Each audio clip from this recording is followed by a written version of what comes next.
Nabasa mo na ba ang pinakaunang mga taludtod ng Biblia at nadama? May nawawala? Tulad ng isang nakatagong kabanata sa pagitan ng mga linya? Paano kung sinabi ko sa iyo na ang Genesis ay hindi talaga nagsisimula sa paglikha, ngunit may pagpapanumbalik? O kung ano ang iyong matutuklasan ay maaaring iling ang mga pundasyon ng lahat ng naisip mong alam mo tungkol sa Biblia, si Hesukristo at ang iyong layunin sa plano ng Diyos. Dahil sa pagitan ng Genesis 1:1 at 1:2, may nangyari sa sakuna, isang digmaan, isang pagkahulog, isang banal na paghatol na napakalakas na iniwan nito ang mundo sa kaguluhan at kadiliman. At walang nag-uusap tungkol dito hanggang ngayon. Bakit ang isang perpektong Diyos ay lumikha ng isang mundo na walang forma at walang bisa? Bakit ang kanyang espiritu ay lumalakad sa malalim na tubig sa kumpletong kadiliman? Ang totoo, ang Biblia ay may hawak na mga lihim kung ano ang isang nawalang mundo bago si Adan. At ang pag-unawa sa nangyari bago nilikha ang sangkatauhan ay maaaring maging nawawalang susi sa pag-unlock ng iyong tunay na pagkakakilanlan, iyong espiritual na autoridad, at ang lalim ng walang hanggang layunin ng Diyos. Hindi lamang ito teolohiya. Ito ay isang paghahayag na nakakaapekto sa iyong buhay ngayon, sapagkat kung naibalik ng Diyos ang isang wasak na mundo bago, maibabalik din niya ang mga lugar ng pagkasira sa iyong buhay. Kaya huwag mag-scroll palayo. Hindi lamang ito isa pang pag-aaral sa Biblia. Ito ang mensahe na hinihintay ng iyong espiritu. Paano kung ipinanganak ka sa isang battlefield, hindi paraiso? Paano kung ang iyong misyon ay bahagi ng isang cosmic war na mas matanda kaysa sa oras mismo? Sa susunod na ilang minuto, kukunin natin ang mga banal na katotohanan na nakatago sa simpleng paningin. Mga katotohanan na nagpapatunay na ang Diyos ay palaging tungkol sa pagtubos, na si Jesus ay hindi isang reaksyon, siya ang plano. At ikaw, ipinanganak ka para sa isang layunin na nagsimula ng matagal bago ang Eden. Mag-iwan ng komento ngayon kung naramdaman mo na ikaw ay bahagi ng isang bagay na mas malaki. Dahil ikaw ay. At kung naniniwala ka sa kapangyarihan ng Biblia, sa katotohanan ni Hesukristo at sa katapatan ng Diyos, pagkatapos ay pindutin ang pindutan ng pag-subscribe tulad ng video na ito at manatili sa amin hanggang sa pinakadulo. Ang maririnig mo ay maaaring baguhin lamang ang iyong buong espiritual na paglalakbay bago nagkaroon si Adan, bago ang hardin ng Eden. At kahit na bago pa natusok ng ilaw ang kadiliman, may isang bagay na hindi masabi. Ang pinakaunang taludtod sa Biblia, sa simula ay nilikha ng Diyos ang kalangitan at lupa. Genesis 1:1. Sounds kaya kompleto, kaya ganap.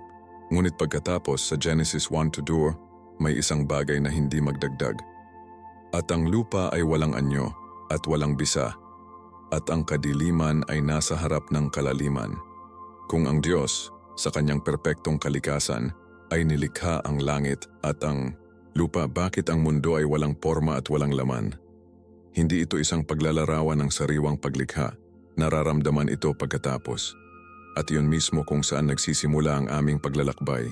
Paano kung hindi magsisimula ang Genesis sa paglikha, ngunit may pagpapanumbalik? Paano kung nangyari na ang isang sakuna, isang bagay na madilim at nagwawasak, iniwan nito ang paglikha sa mga lugar ng pagkasira?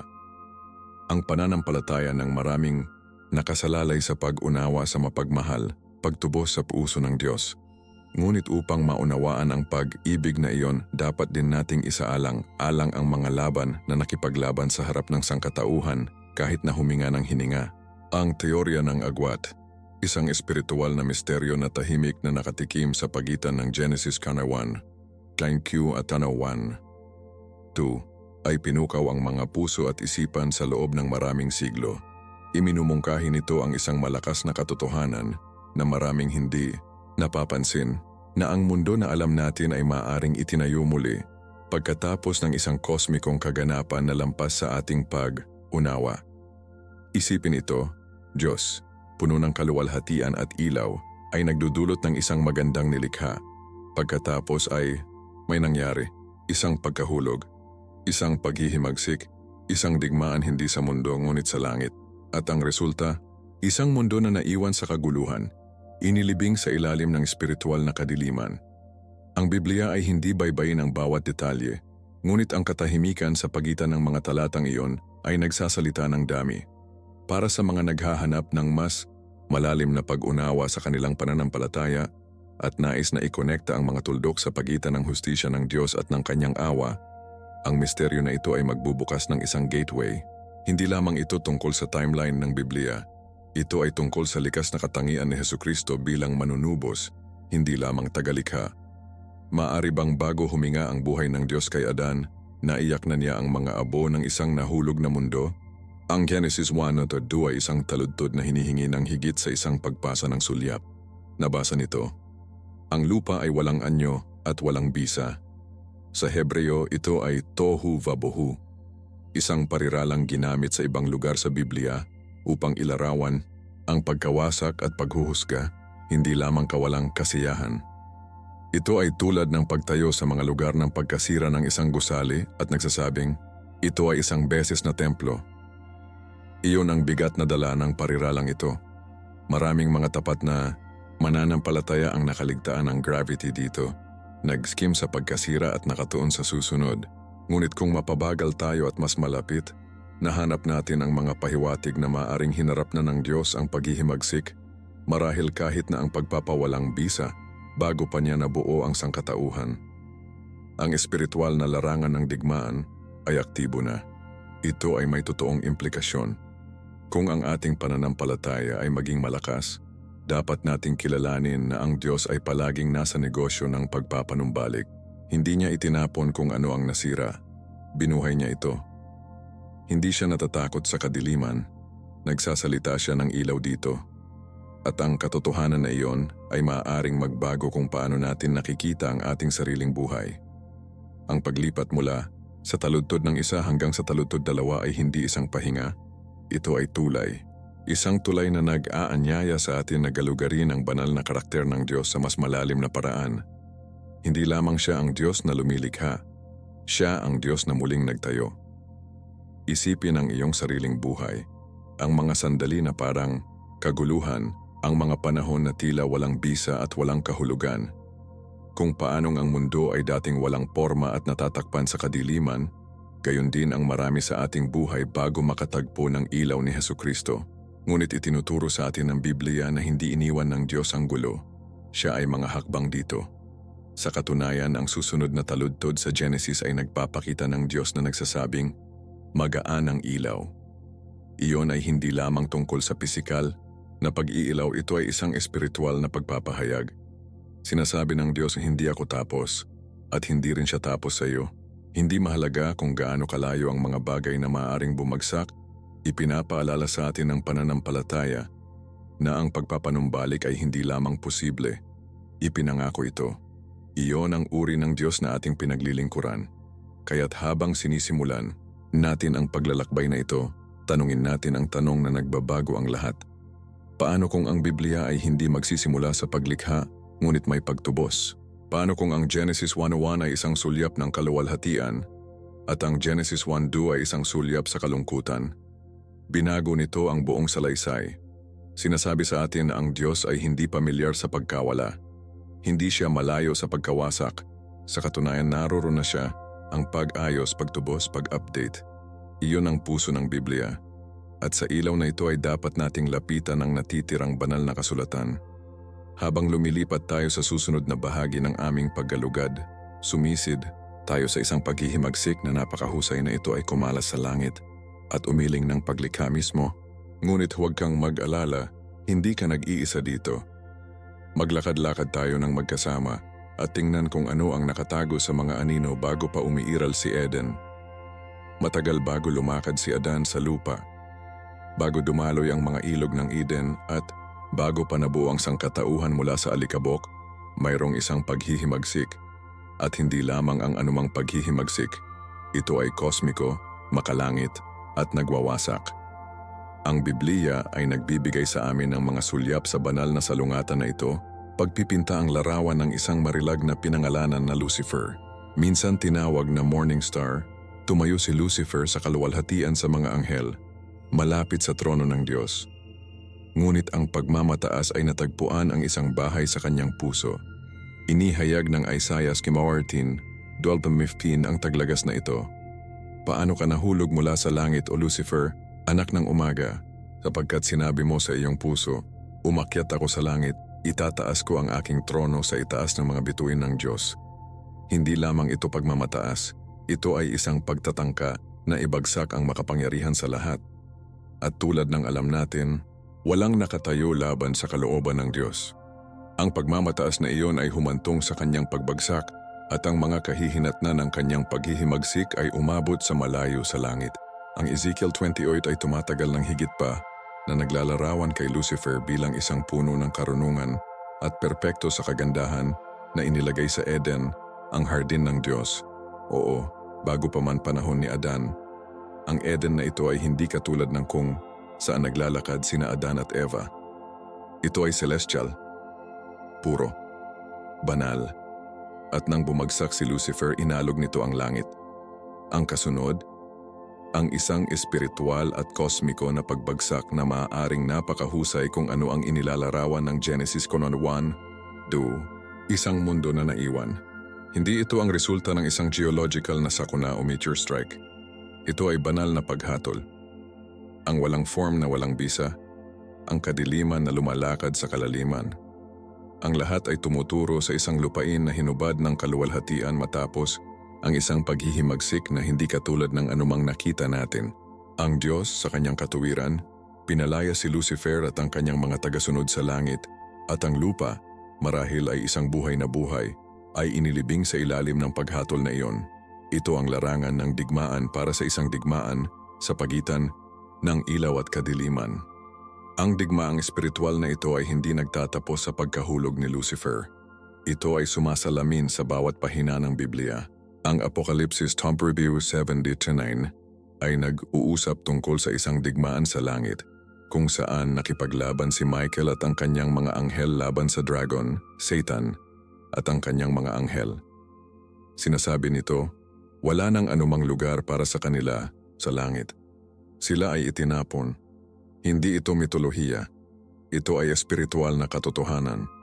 Ang pananampalataya na dala natin ngayon ay malalim na nakaugat sa hindi nakikitang kaharian na ito. Ang kaguluhan na ating napapansin sa Genesis 1:2 ay malamang na hindi simula ng lahat ng mga bagay, ngunit sa halip ang resulta ng banal na hustisya. Ito ang mangyayari kapag ang isang nilikha ay sumusubok na maging katumbas ng lumikha.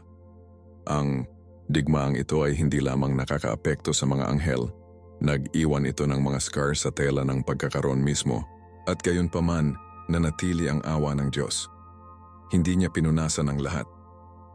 Napanatili niya, hinuhusgahan niya, at naghanda siya para sa isang bagay na mas malaki. Iyon ang gumagawa ng Biblia hindi lamang isang talaang pangkasaysayan, ngunit isang banal na paghahayag ng hustisya at biyaya ng Diyos. Huwag kalimutan, si Hesukristo mismo ang nagsalita tungkol sa pagkahulog ni Satanas. Sa Lucas 10:18, sinabi niya, nakita ko si Satanas na nahuhulog tulad ng kidlat mula sa langit. Hindi iyon isang talinghaga. Iyon ang unang patotoo. Si Jesus, nakasama ng Diyos mula pa sa simula, Juan 1:1, ay nasaksihan ang pagbagsak ng pinakamagagandang anghel ng langit. Nagbibigay ito ng higit na timbang sa aming pag-unawa sa Genesis. Kung si Jesus ang napaka-sagisag ng salita ng Diyos, ay kinukumpirma ang makalangit na paghatol na ito, kung gaano pa dapat isaalang-alang natin ang lugar nito sa salaysay ng paglikha, kung pinag-uusapan natin ang tungkol sa mundo na walang bisa at madilim. Hindi lamang tayo pinag-uusapan tungkol sa kalikasan, pinag-uusapan natin ang tungkol sa espiritual na kahihinatnan. At mahalaga ito sapagkat ang parehong Diyos na naghuhusga ng paghihimagsik ay nagplano din ng pagtubos. Inihayag ng Biblia ang isang pareho na kwento ng pag-ibig, hustisya at banal na layunin. At lahat ito ay nagsisimula sa pag-unawa na bago si Adan, mayroong digmaan sa langit. Ngayon, maglaan ng ilang sandali at pag-isipan ito. Kung ang Diyos ay handa na harapin ang paghihimagsik sa langit, sa palagay mo ba ay hindi niya papansinin ang paghihimagsik sa mundo? Ganap na hindi. Pareho siya kahapon, ngayon, at magpakailanman, Hebreo 13:8. At tulad ng hinuhusgahan niya na ang aalsa ng kosmiko, sinimulan din niya ang paggawa ng isang plano upang maibalik ang nasira. Iyon ay kung saan nagsisimula ang kwento ng tao, hindi sa ginhawa, ngunit sa salungatan. Ang sangkatauhan ay hindi nilikha sa paraiso. Ito ay nakatanim sa isang espiritual na larangan ng digmaan. At sa susunod na bahagi ng paglalakbay na ito, hahanapin natin ang mga banal na kasulatan para sa higit pang mga pahiwatig na tumuturo sa isang pre-Adamic na mundo na napuno ng mga hiwaga, anghel na nilalang, at mga interbensyon ng banal. Dumikit sa akin, dahil kung ano ang susunod ay iling ang pundasyon ng lahat ng akala mo alam mo tungkol sa simula. Kapag tiningnan natin ang Biblia hindi lamang bilang isang kwento ng kwento kundi bilang isang banal na mapa, bawat salita, ang bawat parirala ay nagdadala ng timbang. At sa Genesis chapter 2, ang orihinal na Hebreo ay nagbibigay sa amin ng isang malakas na pahiwatig, tohu vabohu. Sa unang sulyap, ang mga salitang ito ay madalas na isinalin bilang walang anyo at walang bisa. Ngunit sa mas malalim na konteksto ng Hebreo, dinala nila ang pakiramdam ng kaguluhan, pagkawasak at pagkawasak. Hindi ito patulan na wika na naglalarawan ng isang blankong canvas, legal na wika, wika ng paghuhusga. Sa katunayan, ang parehong parirala ay lilitaw sa Isaiah 34:11 upang ilarawan ang paghatol ng Diyos kay Edom, isang bansaang nasayang dahil sa paghihimagsik nito. Kaya, ano talaga ang nakikita natin sa Genesis? Maaari bang ang kaguluhan na ito ay ang direktang resulta ng banal na paghuhusga sa isang nilikha na nahulog? Kapag ipinaris mo ito sa kwento ng paghihimagsik ni Lucifer, nagsisimula ng mag-click ang mga bagay. Binuksan ng pananampalataya ang aming mga mata upang makita na kahit na kung ano ang lilitaw bilang simula ay maaaring isang pagpapatuloy ng isang mas malaking banal na drama.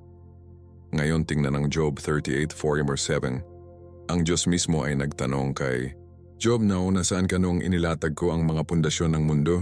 Nang magkasama ang mga bituin ng umaga at ang lahat ng mga anak ng Diyos ay sumigaw ng kagalakan. Sino ang mga anak na lalaki ng Diyos kung ang sangkatauhan ay hindi pa nilikha? Ang sandaling ito ay nakatakda sa panahon ng orihinal na paglikha bago si Adam. Ang mga anak na ito ng Diyos ay hindi mga tao. Sila ay mga makalangit na nilalang, angelic na tagamasid na mayroon ng umiiral at may malay sa oras na nabuo ang pisikal na lupa. Nangangahulugan ito na ang paglikha ay hindi nakahiwalay sa sangkatauhan. Ang espiritual na kaharian ay nasa paggalaw na, nanonood na, pinupuri na. At kung ang mga nilalang na ito ay naroroon na, gayon din ang posibilidad ng salungatan, pagsunod, o paghihimagsik. Itinaas nito ang salaysay ng Genesis mula sa pagiging tungkol sa pinagmulan ng mga tao hanggang sa tungkol sa interplay sa pagitan ng mga realidad, espiritual at pisikal. Ang Biblia sa lalim nito ay hindi nililimitahan ang paglikha sa nakikita natin. Pagkatapos ay pupunta kami sa Jude 1:6, isang malakas ngunit madalas na hindi napapansin na taludtod, at ang mga anghel na hindi pinapanatili ang kanilang wastong domain, ngunit iniwan ang kanilang sariling tirahan, nakalaan siya sa walang hanggang kadena sa ilalim ng kadiliman para sa paghuhusga ng magandang araw. Ito ay nagpapakita ng isang nakakagulat na katotohanan. May mga anghel na nilalang na nahulog ng matagal, bago ang baha, matagal na bago ang krus, bago pa man magsimulang magsulat ng kanilang sariling kasaysayan. Ang mga ito ay hindi patula na mga simbolo. Ito ang mga labi ng isang pagkakasunod, sunod sa mundo na umiiral bago sa atin. Ang mga tanikala, ang kadiliman, ang nakalaan na paghatol. Lahat ito ay salamin ng banal na hustisya na nagpapatakbo sa likod ng belo ng aming timeline. Ipinapakita nito na ang paghihimagsik ay hindi bago sa Diyos, ito ay sinaunang, at gayon paman palagi siyang tumugon ng may kabanalan, katumpakan at pag-ibig. Para sa mga naglalakad sa pananampalataya ngayon, mahalaga ito. Sinasabi sa atin na si Jesucristo ay hindi lamang tugon sa kasalanan ng tao, siya ay bahagi ng isang kosmikong diskarte na itinakda sa paggalaw bago buksan ni Adan ang kanyang mga mata. Aranda Pedro, Trenbarn, Chiway kong Mundo 7 ay nag-aalok ng isa pang pansin na layer. Nagsasalita ito ng isang mundo na pagkatapos ay umiiral na nawasak ng tubig. Ngunit maghintay, hindi ba ang baha ni Noe ang tanging pandaigdigang baha? O tinukoy ba ni Peter ang isang mundo kahit na mas matanda? Ang pagbigkas na ginagamit ni Peter ay nagmumungkahi ng isang nakaraang kosmos, hindi lamang isang solong kaganapan. Maaari bang ang pagkawasak na ito ay tumutukoy sa isang pre-Adamic na mundo na hinuhusgahan ng Diyos bago ang muling paglikha na inilarawan sa Genesis? Kapag nakatali kasama ang wika ng Genesis at ang paghuhukom na inilarawan sa Jude, bumubuo ito ng isang nakakahimok na posibilidad na talagang may isang mundo bago ang atin. Ang isa ay nalinis, hindi sa pamamagitan ng aksidente, ngunit sa pamamagitan ng banal na disenyo.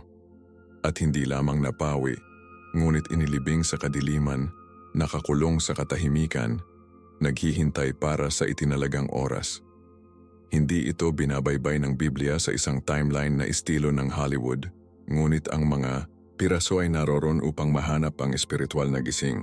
Ito ay isang malakas na paalala na ang Diyos ay hindi nawawala ang kontrol, kahit na ang kanyang mga rebelde nang nilikha. Sa wakas naabot namin ang aklat ng pahayag, kung saan ang salitang kailaliman ay lilitaw ng paulit-ulit, pahayag 9:1-2:20:1-3. Ang kailaliman na ito ay hindi lamang isang malalim na hukay. Inilarawan ito bilang isang bilangguan, isang lugar ng pagkakulong para sa mga nahulog na espiritu. Isang napakakapangit na ang mga demonyo mismo ay humiling kay Jesus na huwag ipadala sila doon. Lucas 8:31. Isipin mo yan, kahit na ang mga demonyo ay natatakot sa kailaliman, anong uri ng lugar ito? Ito ay isang puwang na may hawak na hindi para sa tao, ngunit para sa mga anghel na sumuway sa Diyos. Isang bilangguan na itinayo bago ipinanganak ang mga bansa. Ang lahat ng ito ay tumuturo sa isang pre-Adamic reality, isang espiritual na kaharian na nagpapatakbo bago magsimula ang kwento ng sangkatauhan. At alam ang reshape kung paano natin nakikita ang ating sariling paglalakbay sa pananampalataya. Hindi kami papasok sa isang sariwang larangan ng digmaan. Humakbang kami sa isang kwento na hindi nagbubukas mula pa noong bago pa man magsimula. At sa susunod na bahagi ng aming paglalakbay, masusing tingnan natin kung ano ang maaring umiiral sa mahiwagang puwang sa pagitan ng paghuhusga at paglikha. Isipin na nakatayo sa gilid ng oras mismo, bago pa nabuo si Adan, bago pa man huminga si Eva, at bago mamulaklak ang hardin. Ano ang naroon? Ayon sa Genesis 1:2, mayroong kadiliman, kaguluhan, at malalim na tubig. Ngunit sa likod ng talatang, iyon ay namamalagi ang isang bagay na mas nakakaintriga. Ang iba pang mga nilalang ay maaaring isang beses na lumakad o marahil ay lumulutang sa ibang kakaibang mundo. Ang ilang mga scholar na nakaugat sa pananampalataya at paggalang sa Biblia para sa salita ay nagmumungkahi na ang mga espiritual na nilalang o kahit na mga sibilisasyong pretao ay maaaring umiral bago ang tao. Hindi ito fiction sa science. Ito ay isang espiritual na pagsisiyasat na nakabase sa Biblia. Ang pagkakaroon ng mga anghel, ang pagbagsak ni Lucifer, ang paghatol na sumunod, lahat ng punto sa isang kaharian ng aktibidad na naghahula sa sangkatauhan. Itinuturo sa atin ng Biblia na ang Diyos ay ang Diyos ng kaayusan, hindi pagkalito, o ang mga taga Corinto 13 na ginagawang walang porma ng Genesis muna. Kahit na mas kahina, hinala, may mali. At kung nangyari ito, anong uri ng nilalang ang kasangkot? Hindi ito tungkol sa paglikha ng mga alamat, tungkol ito sa pagsusuri sa banal na kasulatan na may mga mata ng pananampalataya at tainga na nakatutok sa espiritu. Ang parira lang, hayaan ang ilaw sa Genesis 3 ay hindi lamang ang unang malikhaing kilos. Ito ay isang pagpapahayag na ang kadiliman ay wala ng autoridad. Iyon ay nagpapahiwatig ng isang naunang pangingibabaw ng kadiliman. At dominion ay nagpapahiwatig ng mga naninirahan.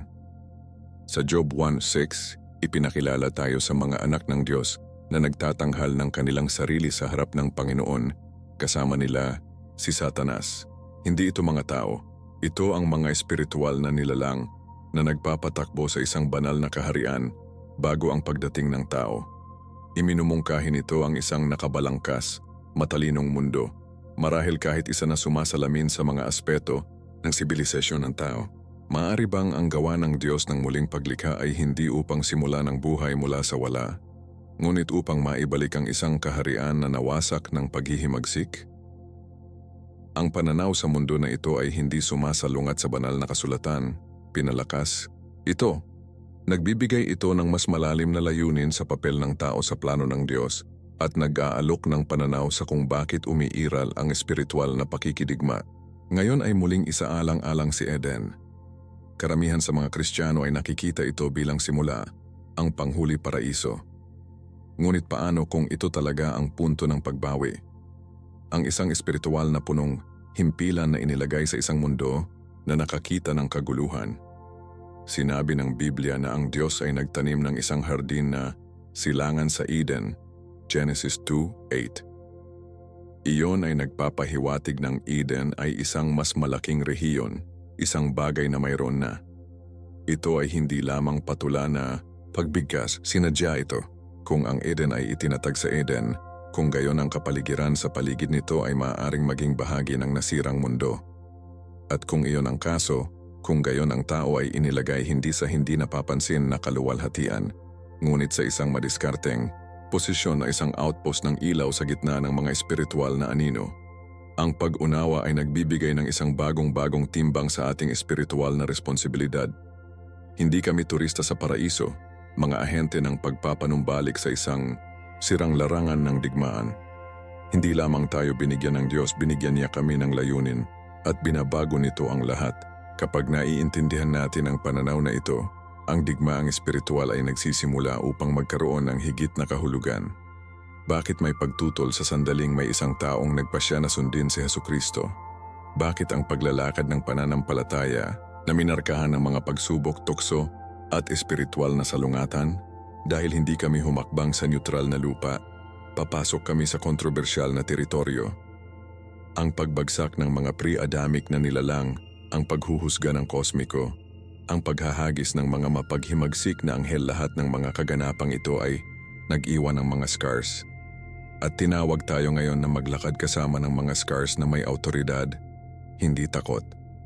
Sinasabi sa atin ng Efeso 6:12 na hindi tayo nakikipagbuno laban sa laman at dugo, ngunit laban sa mga punong, guro, kapangyarihan, at pinuno ng kadiliman.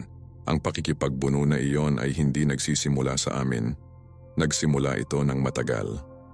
Ngunit sa pamamagitan ng pananampalataya at pagsunod sa Diyos, ipinagpapatuloy natin ang misyon.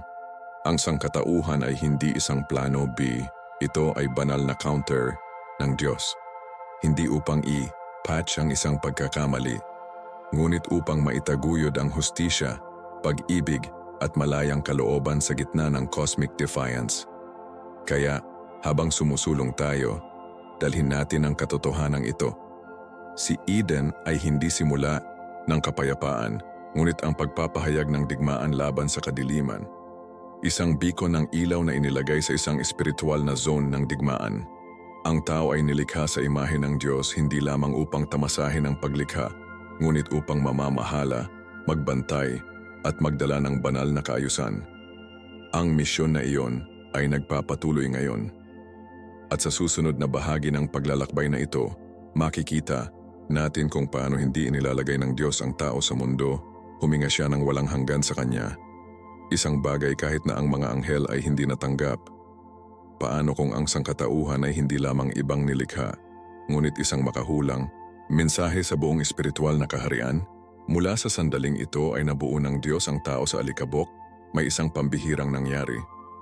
Hindi tulad ng anumang gawa ng paglikha bago, ang isang ito ay malalim na personal.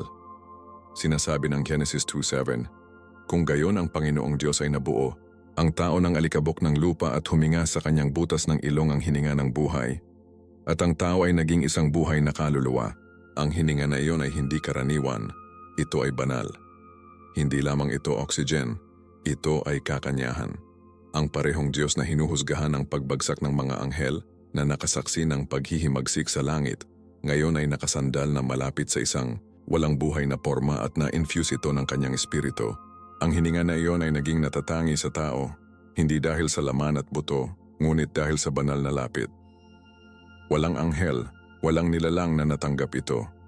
Ang tao ay hindi lamang nilikha, siya ay inatasan. At mula sa simula, ang kilos na Ito ay tumuturo sa isang muling pagtubos sa misyon. Sinasabi sa amin ng pananampalataya na ito ay hindi aksidente.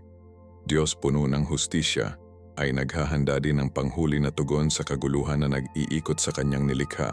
Sa pagbibigay ng malayang kalooban ng tao, ang Diyos ay hindi nagtatakda ng isang panganib. Naglabas siya ng isang paghahayag. Hindi tulad ng mga anghel na nakakita ng kanyang kaluwalhatian, ngunit pinili pa rin na maghimagsik, binigyan ng tao ang pagpipilian na lumakad sa pagsunod mula sa lupa.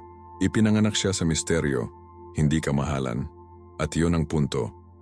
Sa hardin ang tao ay nagkaroon ng pagkakataon na ipakita ang pag-ibig sa Diyos na hindi sa obligasyon, ngunit sa pamamagitan ng pananampalataya. Ang malayang kalooban na iyon ay hindi isang kapintasan sa disenyo ng Diyos. Ito ang susi sa isang bagay na mas malalim, isang pag-ibig na pipiliin. Si Hesukristo, na tinawag na pangalawang Adan, o yanong mga taga-Korinto 15:41, ay matutupad kung ano ang hindi magagawa. Ngunit ang plano ay palaging tungkol sa pagpapanumbalik. Hindi lamang sa Eden, kundi ng espiritual na pagkakasunod, sunod mismo. Sa pamamagitan ng tao ang Diyos ay gumawa ng isang pagpapahayag sa mga makalangit na lupain. Ang aking pag-ibig ay mas malakas kaysa sa paghihimagsik. Ang aking awa ay mas malaki kaysa sa pagmamalaki. Ang mismong pagkakaroon ng sangkatauhan ay isang palatandaan na ang Diyos ay hindi inabandon ng nilikha. Siya ay nagsisimula pa lamang. At iyon ang gumagawa ng Ebanghelyo. Si Hesukristo ay hindi lamang dumating upang mailigtas ang mga makasalanan, dumating siya upang kumpirmahin ang orihinal na layunin ng sangkatauhan. Ang Roma 12:21 ay inilalagay ito ng may kalinawan. Sa pamamagitan ng isang tao ang kasalanan ay pumasok sa mundo. At sa pamamagitan ng isang tao, dumating ang kaligtasan. Hindi ito isang trabaho sa pag-aayos, ito ay isang redemptive obra maestra. Nang mabuo ng Diyos si Adan, ginawa niya ito kay Kristo. Ang krus ay hindi isang pag-iisip, nasa blueprint ito. Sinabi ng Efeso 1:4 na pinili tayo ng Diyos kay Kristo bago ang pundasyon ng mundo. Nangangahulugan ito bago si Adan, bago bumagsak si Lucifer, bago ang Genesis 1:2, ang plano ay gumagalaw na. At lahat ito ay nakasentro sa pag-ibig na mga redeems, pagpapanumbalik at pag-renew. Ang Biblia ay hindi lamang tungkol sa pagkahulog ng tao. Tungkol ito sa pagtaas ng banal na layunin. Ipinapakita nito sa amin ang isang Diyos na hindi sumuko, kahit na ang kanyang nilikha ay natitisod. Kaya't kapag sinabi nating ang sangkatauhan ay nilikha sa imahe ng Diyos, hindi ito tungkol sa pisikal na hitsura. Ito ay tungkol sa espiritual na awtoridad. Ang tao ay binigyan ng pamamahala, Genesis 1:26, hindi sa isang utopya, ngunit sa isang mundo na may alam na kaguluhan. Ang awtoridad na iyon ay hindi lamang makasagisag, sagrado ito. Kami ay mga espiritual na nilalang sa isang pisikal na misyon na nagdadala ng hininga ng Diyos upang maibalik ang nawala. At nang dumating si Jesus, hindi lang siya nangangaral. Huminga siya sa kanyang mga alagad, 1:21-22, na sumasalamin sa unang sandali sa Eden. Binigyan niya sila ng banal na espiritu. Patunayan na ang misyon ni Adan ay nabuhay muli. Hindi lamang ito teolohiya, ito ang ating pagkakakilanlan. Tinatawag tayong maglakad sa parehong layunin upang maikalat ang parehong ilaw upang dalhin ang parehong espiritu. Ang pananampalataya ay hindi isang pakiramdam, ito ay isang pagtawag. At kapag yakapin natin iyon, ang ating buhay ay naging bahagi ng isang bagay na walang hanggan. Ngunit ang kwentong ito ay hindi magtatapos sa paglikha ng sangkatauhan, sumasabog ito sa isang pangako na naghuhula ng oras. Alam ng Diyos kung ano ang darating at gayon paman ay nabuo niya tayo, tinawag niya pa rin tayo, mahal pa rin niya tayo. Nangangahulugan ito kahit gaano paman masira ang mundo, ang pagtubos ay palaging plano.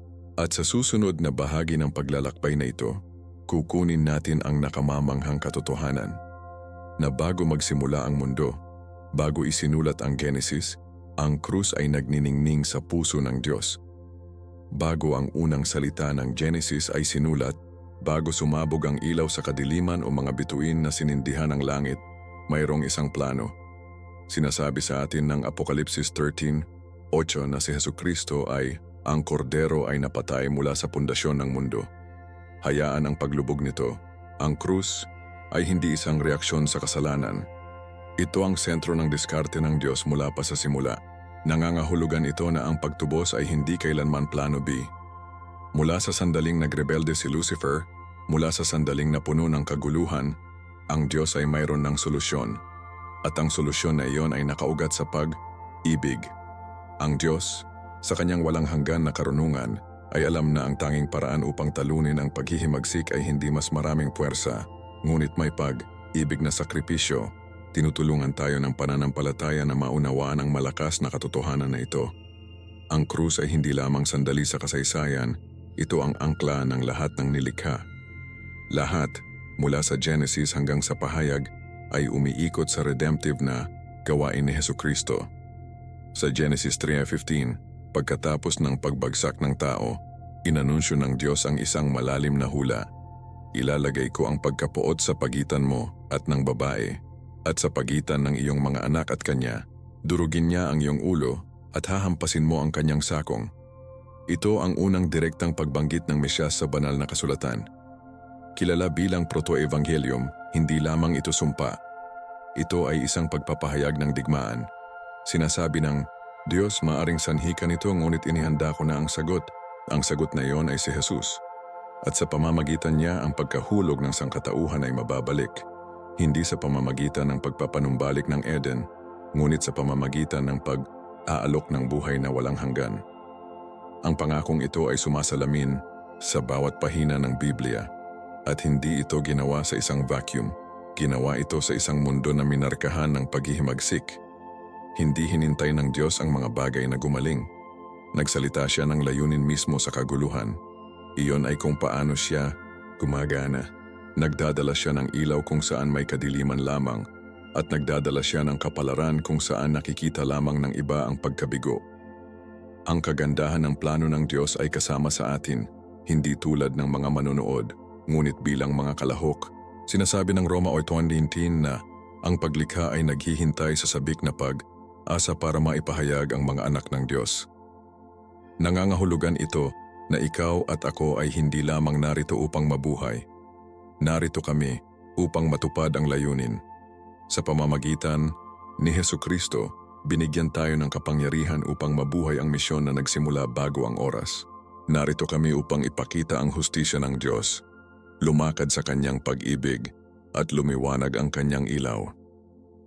Ang ating buhay ay nagiging espiritual na pagpapahayag na hindi nanalo ang kaaway. At ang bawat kilos ng pagsunod, bawat panalangin, bawat sandali ng pagsamba, bawat hakbang ng pananampalataya, ay isang suntok laban sa kaharian ng kadiliman. Hindi tayo biktima sa isang nahulog na mundo. Kami ay mga ahente ng pagpapanumbalik. Malinaw ang Biblia na pagtagumpayan natin sa pamamagitan ng dugo ng kordero at ang salita ng ating patotoo. Pahayag 2:11. Ang aming patotoo ay ang aming sandata at ang aming layunin ay walang hanggan. Iyon ang dahilan kung bakit ang pag-unawa sa iyong espiritual na papel ay mahalaga. Sa sandaling inilalagay mo ang iyong pananampalataya sa Diyos, ihanay mo ang iyong sarili sa isang banal na diskarte na sumasaklaw sa kawalang hanggan. Ito ay hindi lamang tungkol sa personal na kaligtasan. Ito ay tungkol sa pagtubos sa kosmiko. Si Jesus ay hindi namatay para lamang mailigtas ang mga individual. Namatay siya upang mabawi ang pamamahala, upang maibalik ang nawala, upang durugin ang paghihimagsik sa mga ugat nito, at inanyayahan niya kami sa misyon na iyon. Iyon ang dahilan kung bakit ibinigay ang banal na espiritu. Hindi tayo komportable ngunit upang tayo ay makapangyarihan. Hindi upang aliwin, ngunit upang magbigay ng kasangkapan. Bilang mga naniniwala, tayo ay mga sisidlan ng layunin ng langit na naglalakad sa isang mundo na nagdadala pa rin ng mga pilas ng sinaunang paghihimagsik nito. At sa tuwing pipiliin natin ang katuwiran sa pagkompromiso, binibigkas natin ang tagumpay ng krus. Hindi laging madali, ngunit laging sagrado ito. Kaya habang naghahanda kami upang tapusin ang paglalakbay na ito, dalhin ito sa iyo. Ang iyong pag-iral ay hindi random. Ipinanganak ka sa oras na ito, sa henerasyong ito, kasama ang kaalamang ito, para sa isang dahilan. Ang Biblia ay hindi magsisimula sa isang masayang kwento. Nagsisimula ito sa digmaan, at gayunpaman sa pamamagitan ng kaguluhan na iyon, inihayag ng Diyos ang kanyang puso. Isang puso na nagpapanumbalik. Isang puso na tumutubos. At sa pangwakas na bahagi ng aming paggalugad, makikita natin kung paano mismo ang Genesis, mula sa pinakaunang mga taludtod, ay hindi lamang sinasabi sa amin kung paano nagsimula ang mundo. Sinasabi nito sa atin kung paano pinapagaan ng Diyos ang mga lugar ng pagkasira, at ang parehong kapangyarihan ay magagamit para sa iyong buhay ngayon. Ang Biblia ay hindi magbubukas ng isang fairy tale.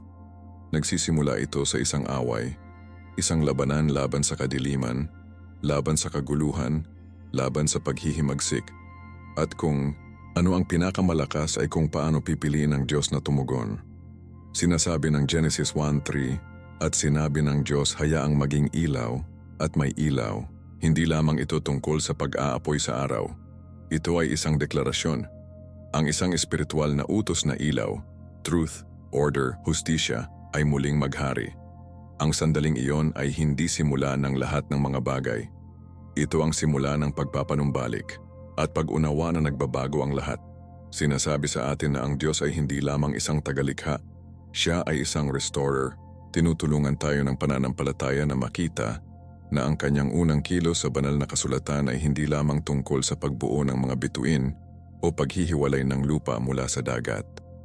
Tungkol ito sa pagtulak sa kadiliman na may banal na awtoridad, at kung ginawa niya iyon minsan, magagawa niya ito muli.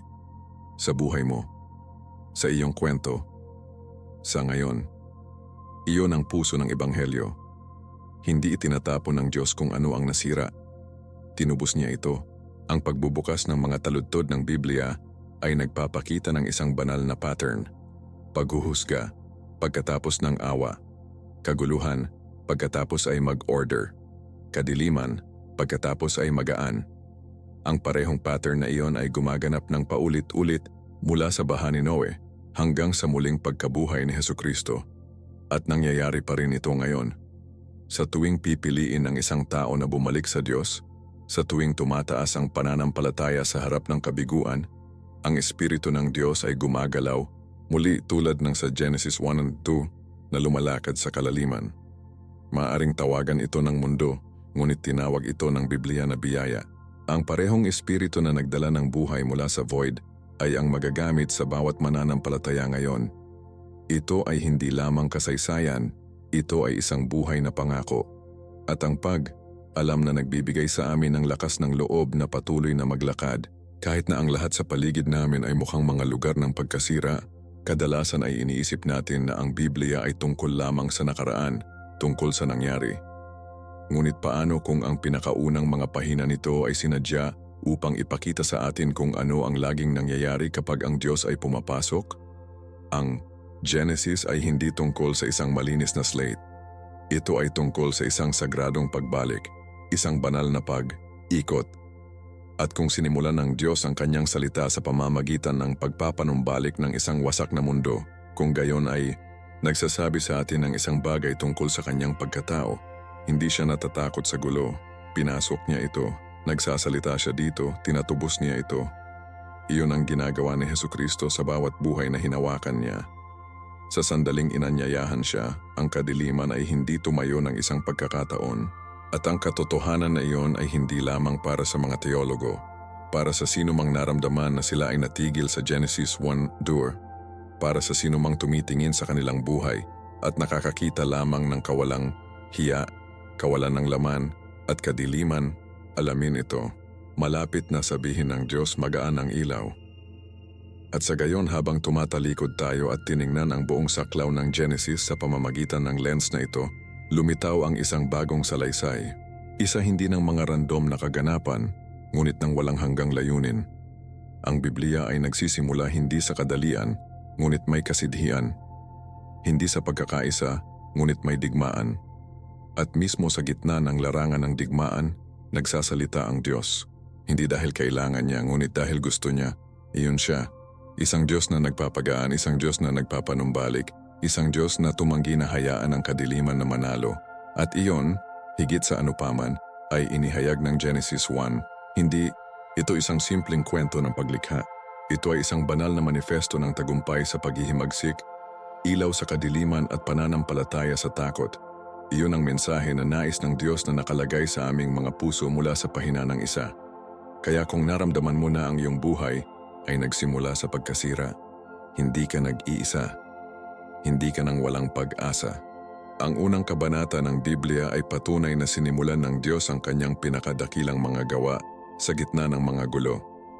Hindi mo na kailangan ng isang perpektong nakaraan upang maglakad ng may layunin.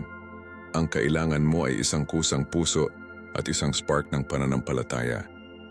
Sapagkat ang parehong Diyos na nagpanumbalik ng isang sirang mundo ay nagpapanumbalik pa rin sa buhay ngayon at sa susunod na sandali, tatalikuran namin ang lahat na natutunan namin sa isang malakas na paanyaya.